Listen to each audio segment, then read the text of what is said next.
Unit 9, Lesson 2, and this is video number 4. We're going to play the same concepts we did with graphing a sine function to the cosine function.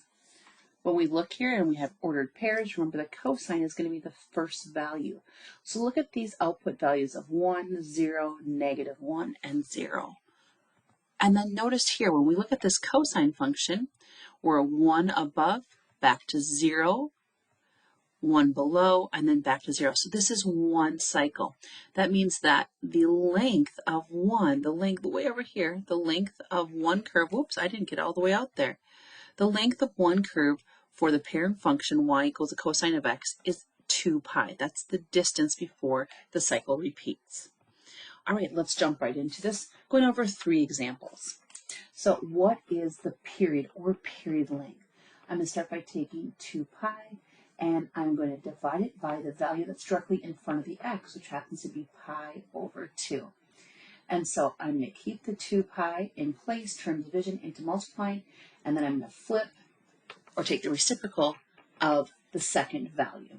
All right, so I end up with 4 pi over pi. Well, the pi's are going to simplify, and I have 4 for the cycle length. That means one cycle will take a distance of 4. And if I do 2 cycles, it will go all the way out to 8. Now the x scale, or the distance from one step to the next, I'm going to take this value 4 and divide it by 4 because there's 4 steps to both sine and cosine functions, and I end up with 1. So this is very simple. 1, 2, 3, 4, and so on. Let me put these numbers in. All right, and now it's time for us to graph. I do want you to know that we have an amplitude of 4. So that means that our midline here of y equals 0, it will be a maximum of 4 above or 4 below. How do we accurately graph this? Okay, so we're going to start here. And notice that our cosine is 1. 1 times this value is -4. So I'm going to start down here.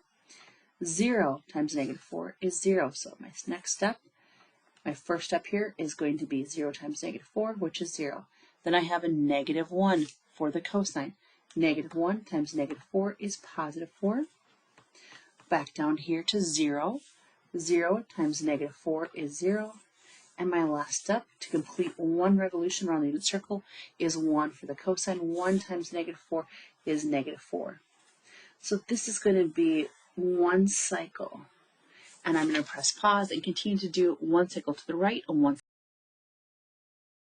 So I want to see those dots when you graph this so I know that it is as precise as possible when we do the rough sketch. So don't just go something like this. Don't do that. Remember, it continues on. We're just showing a cycle to the right and a cycle, 2 cycles to the right and 1 cycle to the left. So this goes out a maximum of 8 and it goes out a minimum of -4. Let's look at our next example. And as always, let's start by identifying the period length. I'm going to take 2 pi and I'm going to divide it by the value directly in front of the x, which is 3/2. 2 pi, division turns to multiplying. I'm going to multiply it by 2 over 3. I end up with 4/3. Oh, this is going to be a little bit uglier, and I'm going to use the calculator for help. Okay, now to find the x scale, or the distance between each step, I'm going to take that 4 pi over 3 and I have to divide it by 4. Remember that, again, division turns into multiplication, and I take 1/4 and take the reciprocal of it. So the 4's are going to be simplified to 1, and I get pi over 3. Each step is going to be pi over 3. So this is going to be pi over 3. Now, what's a way that we can do this without feeling overwhelmed? Well, this is like 1 pi over 3. So I'm going to move this out so you can see, and I'm going to take 1/3 plus 1/3, and I'm going to simplify it to get 2/3. I'll go back and put the pi's in later. I'll add 1/3 to it again. Oops. And simplify it to get 1, adding 1/3 to it. And you're going to see this is where it tells you if you're doing it right. See how I'm getting 4 steps equals 1 cycle for both sine and cosine. So at the end of 4 steps, what you achieve for a value must match what we've determined algebraically the period length to be. Now, I do need to go back and put pi symbols in there. So I'm confident that I'm doing this correctly. I'm going to continue to add 1/3 to the right, and then I'll copy these off to the left. I'll be right back with you. Using the calculator, I was to determine 2 cycles to the right, and then I copied this first cycle and reflecting it over the y-axis, I was able to add a negative sign to each. Now it's time to graph. Here, we're going to take the a value, or the value directly in front of, in this case, cosine. The absolute value of 1/2 is simply 1/2. So that means the midline, and our midline still remains at this point at y equals 0. It's going to go a maximum of 1/2 above or 1/2 below. Let's get started. Okay, cosine. My cosine value is 1. 1 times 1/2 is 1/2. So if this is all the way up to 1 and this is down to -1, we're going to start right there at 1/2. 0 times 1/2 is 0. -1 times 1/2 is -1/2. 0 times 1/2 is 0.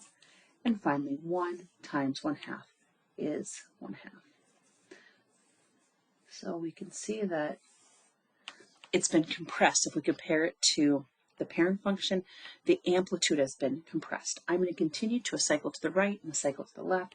And this is how I'm showing my work. I know this is a pattern here. So I have my dots. Remember, it continues on to the left. Oh, a little bit above that. And it continues on to the right. Let's look at their third example. In our third example, I'm going to start by figuring out what is this period length. So I'm going to take 2 pi and divide it by the value in front of the x, which happens to be 4 pi. The pi's nicely are going to be eliminated because they simplified in 1, and 2 over 4 reduces to 1/2. So when I get done with one cycle or 4 steps, I should be at a value of 1/2, not 1/2 x, not 1/2 pi, because the pi's, again, have been simplified or eliminated.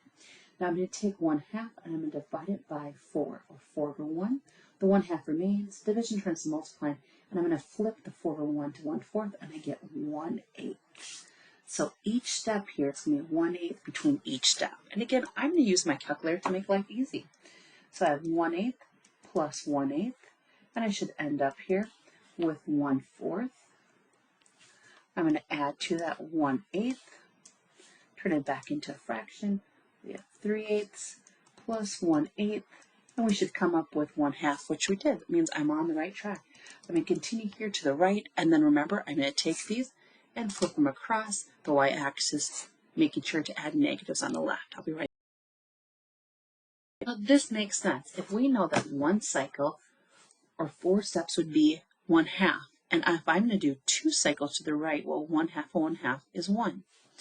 All right, so we've done a maximum to the right of 1 or 2 cycles, and then 1 cycle to the left. The minimum is -1/2. Let's get started. Okay, in front of that cosine is a -1.